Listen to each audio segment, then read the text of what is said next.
Hello and welcome to Christina Speaks. Today I'm very excited to have Marlu Abarca here. Hi. She is on her way to being one of our youngest and I believe first Latina city council member. So welcome Marlu. Thank you for coming today. Thank you so much. And thank you for the coffee. I really needed this morning. Yes, we are fueled up on some very strong Costa Rican coffee. So shout out to my Costa Rican brothers and sisters out there. Woo! You guys have some of the best coffee. Next to Saludos. Puerto Rico, of course. Biased. A little. So Marlu, it's so exciting that you are running for city council. What inspired you to do that? Yeah.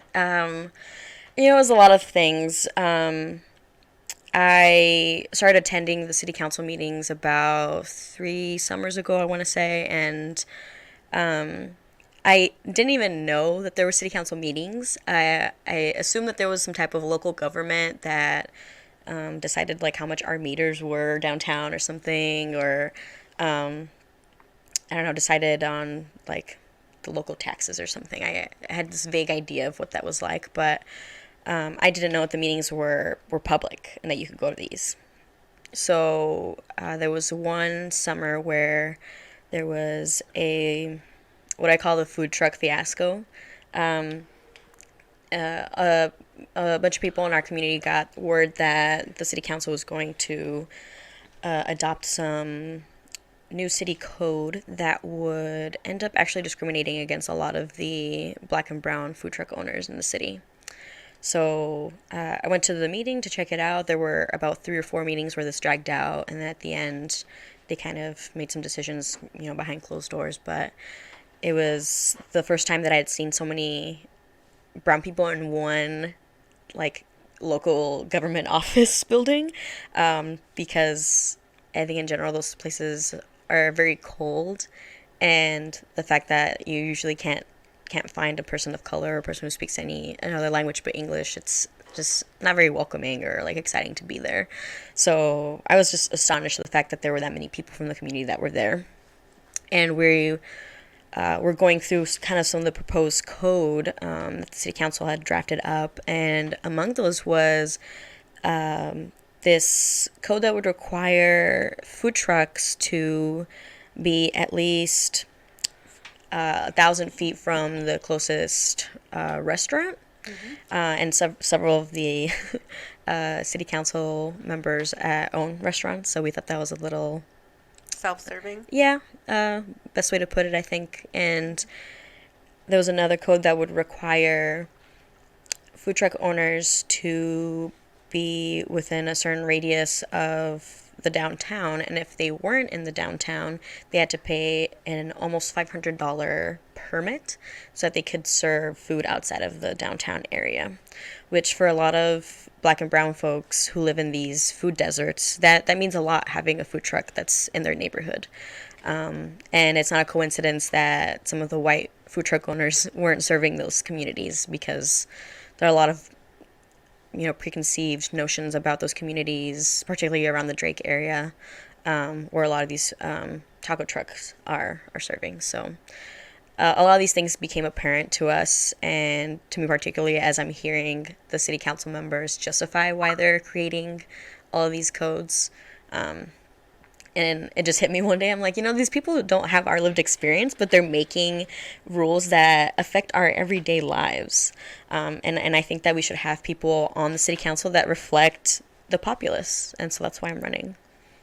Well, that's wonderful. And that is such a wonderful example of how things are systemic. Right. People love to say that racism is something that people of color make up all the time, play the race card.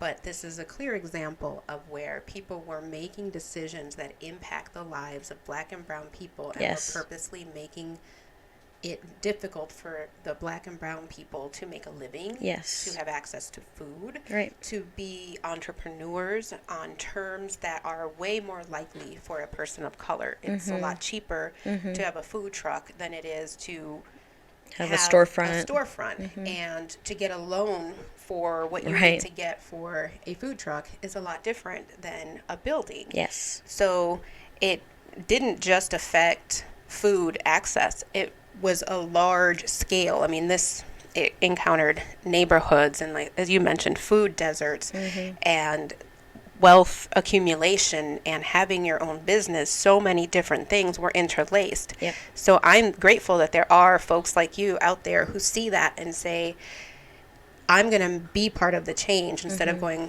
just shaking their head, wow, that's terrible. Yeah. Let's put a post on Facebook and Instagram to say how bad it is, and then go on about their lives. Right. So in the timeline of you deciding to run, you went to this meeting a few years ago. What did you do after that to prepare yourself to run? Well, I've been serving on different boards and commissions since 2014, right after I graduated from college. And that experience, I didn't realize was going to prepare me for what I think will be my experience once I get on the city council, because I've had to work with people that were in different generations from me, people who had very different socioeconomic backgrounds from me, very different personalities. And the way I can best describe like any nonprofit is that it's a bunch of people who are stuck in a car, and some of us kind of know where we're going, but some people want to make more stops than others. Some people can't decide on what the speed is for how we're going to get to our destination. So having that experience and being in several cars with different people, I think has prepared me for this. But I think besides that, I grew up in a low-income household. I'm unfortunately the only person that has escaped poverty from my immediate family. My family's all back in Los Angeles, and I had the privilege of going to one of the best colleges in Iowa, best colleges in the U.S., and the amount of social capital that's afforded me is invaluable, and it's kind of a trip to think about, because it's something that's not afforded to everybody. And I think about my friends who I grew up with in California who are undocumented, who, like one of my best friends, Edwin, was our student body president by our senior year, and he was such a rock star, like since middle school when I met him. And I didn't know that at the time you didn't qualify for in-state tuition if you weren't a citizen in your state. So same thing goes for Iowa, where I could have moved from LA, having been born in the U.S., and just attended one day in Iowa high school, and the next day graduate, and then I would automatically qualify for in-state tuition to any Iowa public university. But someone who maybe was brought here when they were 3 years old, and who might be a DACA recipient, they're afforded a driver's license, they have a work permit, but for the simple fact of not being a citizen, would not qualify for in-state tuition.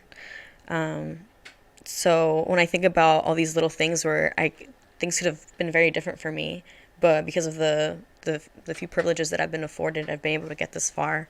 I want to be able to pull other people up with me. It's not just about getting as far as I can and then that's that.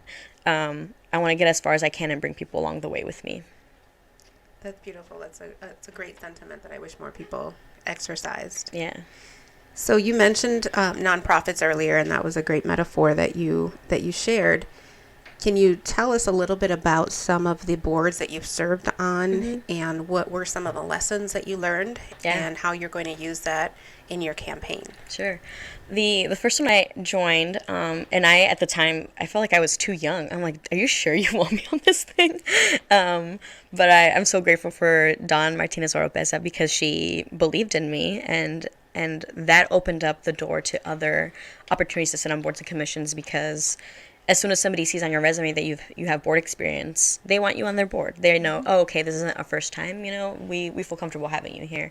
So that inadvertently also opened up other boards, opportunities for me. But Al Éxito is a statewide mentorship program that helps Latino and Latinx youth across the state get to a better academic stance. Some of these students who are DACA students, they either are really passionate about school, but then they learn that they won't qualify for FAFSA when they graduate and they give up, or they have these other needs at home and in their community that don't allow them to excel academically. So Alex still pairs up these students from middle school through high school with mentors in the community, marketing experts and business, entrepreneurs that help these students gain these passions that gives them motivation to do well in school. And I love that. I wish that I had something like that when I was growing up. I wish that my brothers had something like that growing up. I just joined the Young Nonprofit Professionals Board last summer, and that one's been really interesting. I'm one of the few people of color on that one, and it's everyone that's in my own generation. We're all millennials, but we all do very different things in terms of facilitating work in the city for nonprofits. So I think learning about those different roles that people have within nonprofits has motivated me to kind of change my platform in a certain way. So what I mean by that is, for example, I plan to donate half of my city council salary to create a foundation where we can help support these nonprofits in Des Moines that are essentially functioning as a band-aid for a lot of the things that the city itself hasn't addressed or can't in a lot of ways. So by having this foundation that can grant money to nonprofits locally, we can help cover some of the operational costs, which a lot of nonprofits, they don't have the opportunity to cover through grants because it's not very sexy to say, oh, I help support this organization pay their phone bill this month, People want to feel good about what they're doing, and they feel better when you're telling them that their money and their donations had direct impact. Like, this child went to a daycare for 6 months because of your donation, and that makes people feel good. And we need those definitely. And also we need to make sure that these nonprofits have all their bills paid so that they can continue to provide that type of work for the city. So it's roughly $26,000 that city council members make per year. Salaried, I guess, but I would like half of that to go to reinvesting in these nonprofits in the city. That's a wonderful platform, and that is definitely a need. I'm, excuse me, so glad that you recognize that. Having been in nonprofit for most of my career, it's amazing how many donations and grants are so specific on what nonprofits can do with the funds. And like you said, it's wonderful when they go directly into services that help the people or the animals or the cause. Yep. But at the same time, buildings need water and light. Salaries need to be paid. Yep. I think it's really unfortunate that so many nonprofits don't offer benefits, or the benefits are very, very scarce because you can't really find grants that would support that. And donations very regularly are very specific. Yes. And a lot of the times they ask us specific when you go to ask a donor, and you'll say, we really need blah. And there are times where you can say, we really need to update our building, and that is going to take this much, and a lot of that is bills, with the city or with, whatever. But I find that very commendable that a young person as yourself, who is also personally in the process of building wealth and building a foundation, buying a home, and all the things that young people in your age group are doing, that you're looking at that salary and going, not only can it help for my own personal stability, but I would like to give half of that. That's very generous. Thank you. I would give the whole thing if it didn't have college debt. I have a little under 10,000 left to go for that, so I'm excited. Woo, that's very good. So you shared a little bit about your platform, but I'd like you to expand upon what are the main goals that you have for yourself as a city council person in your first year. Sure. Well, as someone who, when they got to Des Moines, didn't have a car and relied a lot on public transit here, I would like to continue to support DART and their expansion. There was one year where my apartment got broken into, and I didn't have a roommate. Couldn't find another apartment in that short time where that happened, and I was already living month to month. So I said, all right, this is my only opportunity. I'm just gonna throw it out there and see what happens. For 2 weeks, I lived on my friend's couch, And then the like heavens parted, and I had a friend who said, "Hey, I just bought a house. Would you like, to rent one of the rooms?" And I'm like, that'd be amazing. This house ended up being in Urbandale, where transit doesn't reach every corner of it. So the closest bus stop that I had was 11 blocks, which, like during a really nice like fall day, I was like, oh, let's go take a walk, maybe 11 blocks. But during the winter time, walking in snow, and my fastest path was actually through a trail, which was not plowed. That was the fastest way to get to that bus stop. It was hard. And if I happened to miss that bus, the next one came in an hour, and they stopped running after 10 o'clock.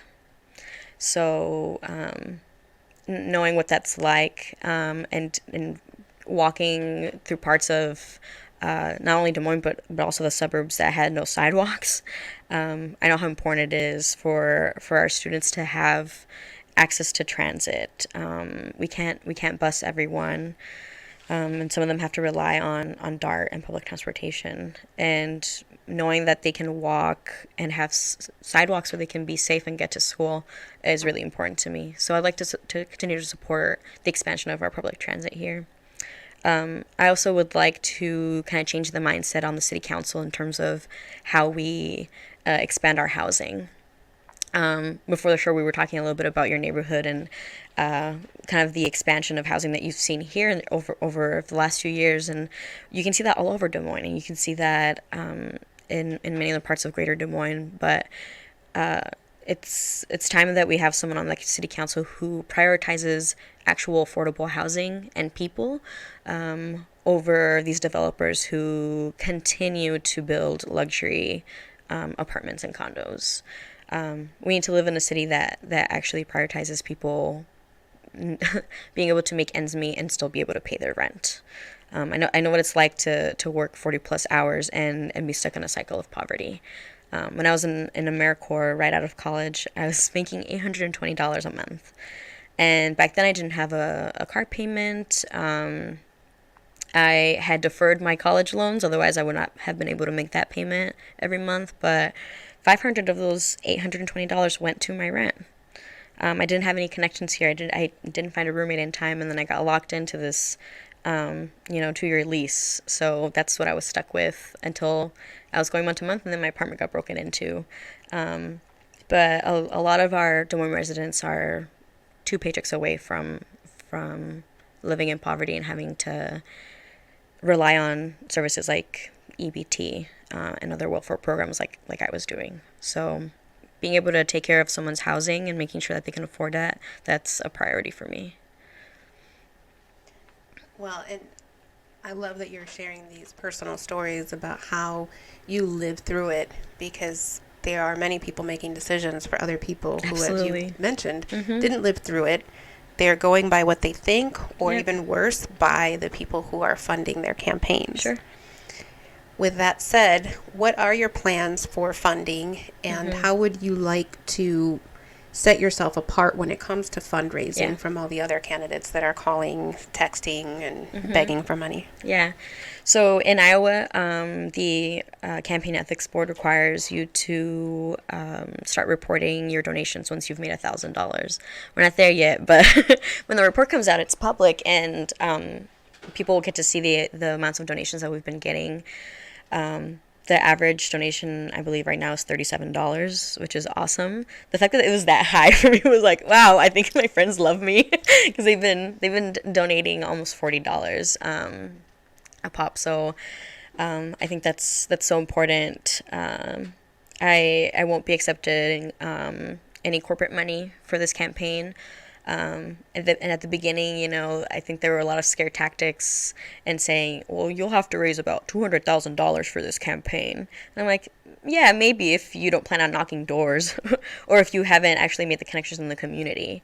If you're someone who's never been involved, I can see why you'd have to work extra hard and put some extra money and maybe to get your name out there. But my campaign is not the beginning of my advocacy. I'm pretty well connected to my community, and I'm sure that I'll knock some door and be like, "Oh, hey, what's up? I didn't know you lived here."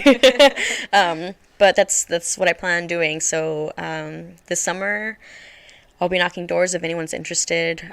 Visit my page and drop us a message. Say, hey, I'd like to either go knocking doors with you, or you can also help me collect nomination signatures. The city requires, for this particular position for at large, about 500 signatures.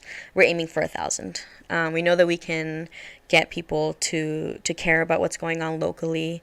It's kind of hard with all the noise with the presidential elections, definitely, and there's so many candidates. But you never know. You might get a candidate knocking your door to give their endorsement for my campaign too. we have some in the works, so I'm excited about that. Yeah. Which I think is important. I think it's important when you have that type of national platform to be able to remind people that what's going on locally is also just as important, if not more, because those things are going to affect you today and tomorrow or next week, while some things at the federal level might take months or even years to implement. Very true. Very true. When you're thinking about your strategy and deciding, how you're going to reach the people, what are some of your thoughts on social media? So we have our Facebook page. We're running some ads. We're making sure that most of our written text is bilingual, English and Spanish. Spanish is my first language. So making sure that those are accessible. This weekend we'll actually be putting out a couple of videos, one in Spanish, and it'll give a little bit more context about how you can donate or support the campaign. With campaigns, we, per federal laws, are not allowed to accept donations from undocumented residents here in the state. So there are other ways that someone that is undocumented can actually donate money that can benefit a campaign. You can donate to a PAC locally, a political action party, who will then, invest in a candidate. You can host a house party and raise awareness or funds for a particular candidate. So there are ways that you can give some monetary donations to that isn't unlawful, basically. But social media would be a huge method of us getting the word out. I would be happy to hear that there were donations coming in from other places, because my progressive values and platform resonated with them. I don't think that you have to be living in a certain county or city or state to want to support someone who's doing something for the better, of their community. So that would make me so happy to know that there was support outside of Des Moines and outside of Iowa. But social media is going to be huge. And when you think about it, I mean, I would love to see more people that are going to the city council meetings after the election, but I realize that that's not accessible for everybody. There are people who work second and third shift or 2 or 3 jobs who I will never get to see at the city council meetings. So one of the things that will come out of the campaign also will be a YouTube channel that will give very short videos about the summary of what happened at the latest city council meeting, and then what will be happening at the next one, in case anyone wants to call in and give their opinion. If they know better about a certain topic than I do, would love to hear from him. So definitely taking advantage of the reach that social media has, and in 2 languages at least. So perfect.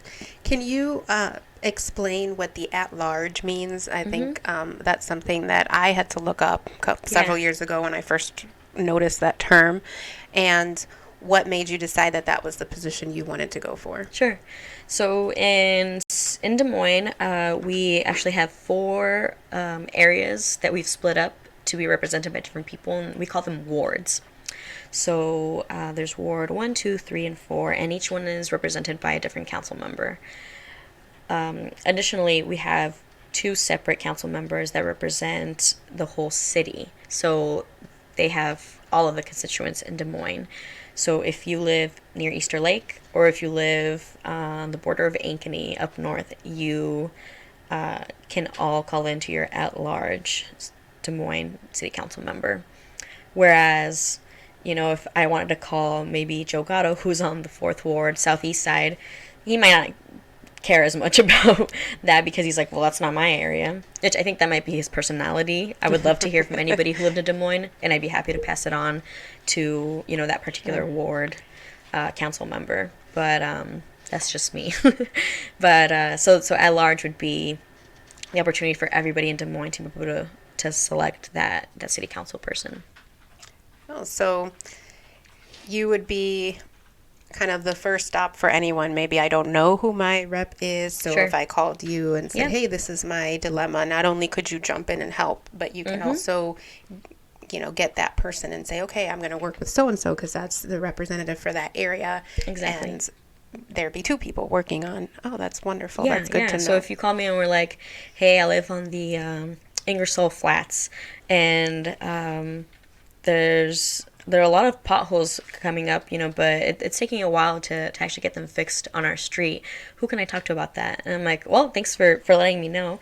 Josh Mandelbaum is actually your city council member, but I'll go ahead and put you in contact and see what the problem is so that we can find a solution. In general, I think it would be awesome to have somebody on the city council who is resourceful, because I don't think everyone on the city council is, unfortunately. And being able to know where to direct somebody. And I think that does come with my nonprofit background. I'm very familiar with the services that are available here for families in Des Moines, and I wouldn't hesitate to putting someone in contact with them. So aside from the campaign, when I think of you, Marlu, I think of one of the busiest people I know. I agree. You work a full-time job. You are a great friend there for others. You've been on boards, and I know that you have slimmed that down, but you have kept some. Can you tell us about the Marlu aside from the campaign? Mm-hmm. Tell us a little bit about your full-time job at the library. Mm-hmm. Where you decided to keep your time on the boards that you have continued to serve, and a little bit maybe about overall why you keep so busy. Yeah. Geez. Okay, I'm gonna leave that last question for last. Sure. I think that was a deep question. I've asked myself that one too, but so yeah, like you mentioned, I do work full time. I've been working with the Des Moines Public Library for 2.5 years now. February was my 2-year anniversary. And I originally got connected to the library through a contracting job that I was doing for them in 2015. They were looking for someone to pilot a bilingual story time. And it was that moment where I was like, oh my gosh, I'm going to get to use like my educational background. I have a degree in psychology, so like child development is my jam, and studied Spanish and several other languages, so I'm like, this would be so perfect. So I was doing that part-time for a little bit, and then the library decided that because of the way that the school district's changing and just the makeup of Des Moines, it was worth the investment to have someone to be a full-time bilingual services coordinator, essentially. So they created the full-time position in 2016, and I applied, and I've been there ever since. With Des Moines School District alone, about 25% of the students come from Spanish-speaking households. So Spanish is significant here in Des Moines.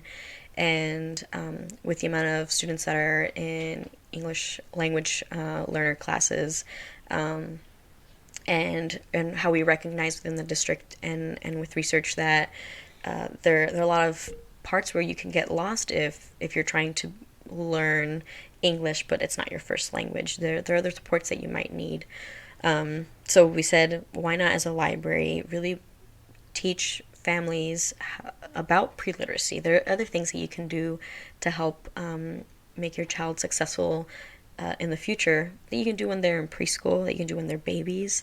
There's studies that show that singing to babies is actually something that's very beneficial for their brain development, and later it increases their vocabulary because they're like, oh, well, I listened to music, and so I heard all these words that maybe some of my peers that weren't listening to music as babies, are hearing. So you've never heard me sing. That baby be messed up. Yeah, I don't know what we had Nate listening to when he was a child, so we'll have to dig into that a little bit. But so it was great to hear that the city was investing in something like that. And I love my job. I told my friends, I'm like, I spend at least like an hour a week getting paid to be on Pinterest, because there's so many resources on there you wouldn't think, but children's programming, there we have so many librarians that will put their information up online and share it with other locations. I've been a part of so many webinars where it's librarians from all over the U.S. and we're exchanging resources for our bilingual patrons, and it's awesome. So outside of that, you can probably find me at a board meeting or some committee meeting. So if I'm at a coffee shop, it usually isn't just for pleasure. For sitting in a coffee shop, I'm usually working on something. But I had a very sad moment last week where I had to step down from the ACLU of Iowa board. In our board of directors bylaws, it states that a board member cannot be a candidate for office or someone in an elected position. Just because there's a conflict of interest, the ACLU tends to sue governments, and local and statewide and federal. So I was like, but what if I told you I wouldn't take it personally? Can I still do it? They're like, nope, sorry, Marlu. So I had to step down from that one, unfortunately. It was an honor for me to even be nominated for the board. It's one of my greatest accomplishments to this day. I learned about the ACLU, I think, in high school or my first year in college. Because whenever there's something controversial going on in the Supreme Court, or even in like a state court, there's always someone who's looking to see what the ACLU thinks about it. And I recognize the ACLU as this kind of expert on what our constitutional law is, and really their goal is to protect everyone's rights, regardless of your citizenship. Everyone in the United States has rights. So that was really sad for me. I asked them if they could hold my spot, and they haven't they haven't gone back to me. They just had a board meeting, so I'm sure they're deliberating on that. But I would like to join that one if the campaign doesn't work out. But yeah, so the YMPN is one that I still serve on. I just became the co-chair of the membership committee. Right now we're talking about how we can continue to expand our support for folks that are nonprofits that offer direct service. I think a lot of the leadership training that we've offered have been more administrative level, or more vague, not really how you can use those specific set of skills when you're working with your clients. And one of the things that we want to be able to build these people's capacity in is in like trauma-informed care. It doesn't matter if they're not working in the mental health field, but as long as the direct service they offer is coming from a trauma-informed care. And also I think it's like in the last, less than a decade, but it's very trendy to talk about diversity and inclusion. So we're also going to start stepping into intentional conversations about what that looks like, especially because a lot of these nonprofits are very white and not very socioeconomically diverse in terms of who offers these services to. Right. Yeah. So I'm excited. And I will be going into my second year of my first full term on the Latino Affairs Commission. When I was appointed by Governor Branstad in 2016,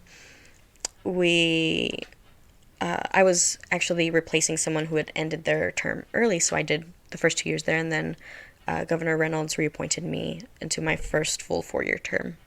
So that one, I've loved the time that I've been on. It's really been a platform to make change at a statewide level, which I didn't think was going to be possible because I'm young and I don't know a lot of people across the state, So this has been an awesome experience. 2 years ago, we created the Latino Hall of Fame, which Warren Morrow was a recipient of, and it's been amazing to be able to have this statewide platform to celebrate the community, and seeing allies who attend, folks who don't identify as Latinx come and actually embrace everyone that's in Iowa, I think is beautiful. And then all of those awards are actually kept at the State Historical Building. We're literally making space for ourselves in the most visible way, and I love it. I agree. That is awesome.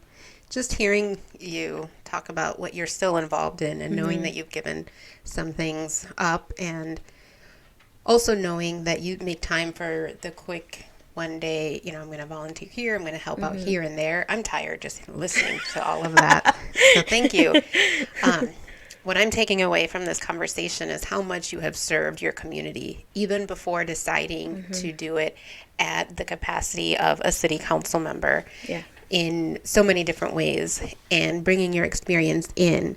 So not only have you adopted Des Moines as your home, but you have really committed to making it a better place and making sure that some of your more negative experiences don't happen to other people. Yeah.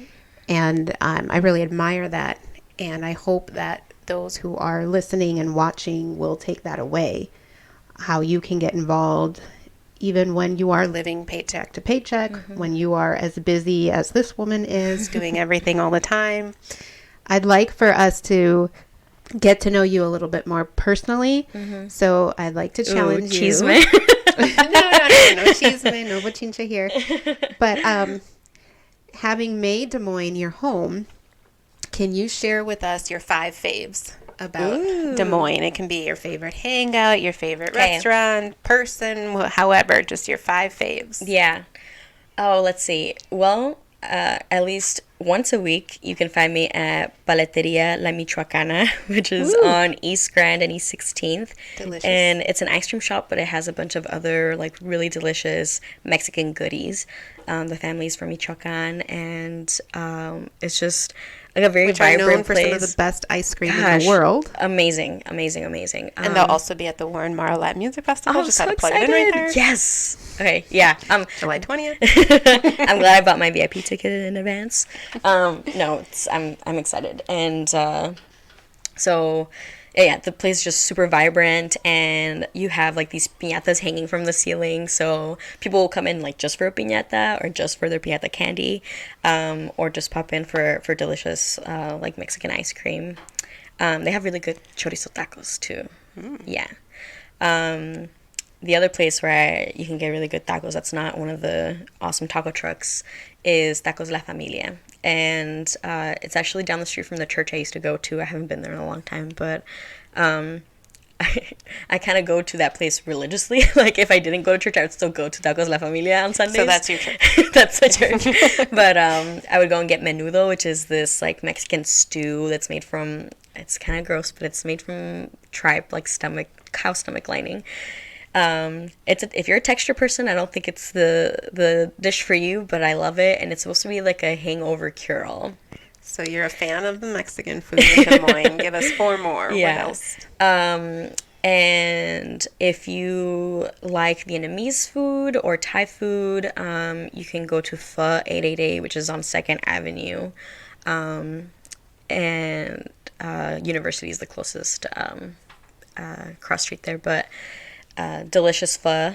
They have one of the best pho broths, in my opinion, in Des Moines. There are a couple other spots that I like. I love Thai flavors. If I am craving a Thai iced tea, I will go there. They have this fried coconut jasmine rice. Oh my gosh, my mouth is watering thinking about it. So we might go there afterward, Kiara. My little buddy Kiara's here with us today. That's 4. And let's see. Doesn't have to be restaurants, anything just in general. I love food, so. There's places that don't serve food in this town. Okay, I would say the next place I go often, it actually does have food. That might be why. It's Flick's Brew House. I go there a lot. I go there maybe every other week, or at least once a month. they happen to also serve food. But they have yummy beers and stuff. And they have one of my favorite root beers, which is from Peachtree Brewing, and that they serve there. So it's really good. But you mentioned my favorite people, too, or person or something. Definitely Christina Fernandez Moro. Thank you. It's funny because, like, work that you and Warren have done, like, those things were impacting me before I met either of you. And it's like, I'm not going to go too far into it because I'm not trying to cry on this show, but it's amazing to meet people like that have these legacies that impact you and you haven't even met them yet. So thank you for all your work too. Definitely my little buddy Kiara, who's here in the studio, one of my favorite people. She will be 10 this year, and she's one of the most thoughtful and fun and just funniest kids that I've ever met in my life. And she does very funny voices. So I look forward to keeping my little buddy Kiara in my life too.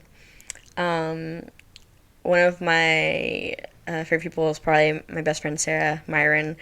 I met her in this organization meeting we went to, and I think we approached each other because we were the two people closest in age. Everyone else was like over 35, and I was like right out of college, and it was my first year living here in Des Moines. And then I found out that she went to this really progressive Methodist church in Des Moines, Trinity Las Americas, that had a bilingual service every Sunday, and that she was in the choir, and she sings like an angel. So I started attending that church for that reason, and we've been best friends ever since. She's also one of the most generous people I've ever met in my life, and I tell her that if there's a heaven, I want her to go there, just because she gives her everything, and she's one of those very woke white people who realizes and is not ashamed of acknowledging their privilege and using it to leverage the work that's being done in the community. So thank you, Sarita, for your work. And there's this dude, I guess, who's actually calling me right now. He does not live in Des Moines, but it's my partner, Anthony. We met on Bumble, which, if you know about Bumble, is the app that the women have to swipe first, or they can message first.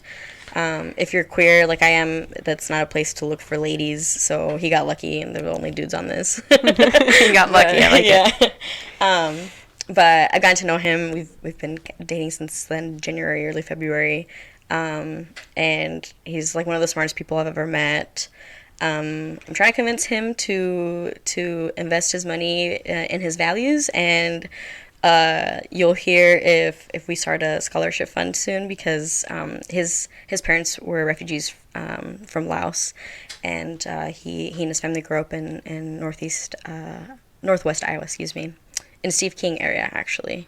Ouch. Which I can't imagine what that was like, but he's very progressive, and his family reflects a lot of my family's values too, being that they're both immigrants, mixed status families. And so I'm trying to bring him along on this ride. Okay. And he started the database for my campaign, so we can keep track of some of our supporters and our donations. So Great.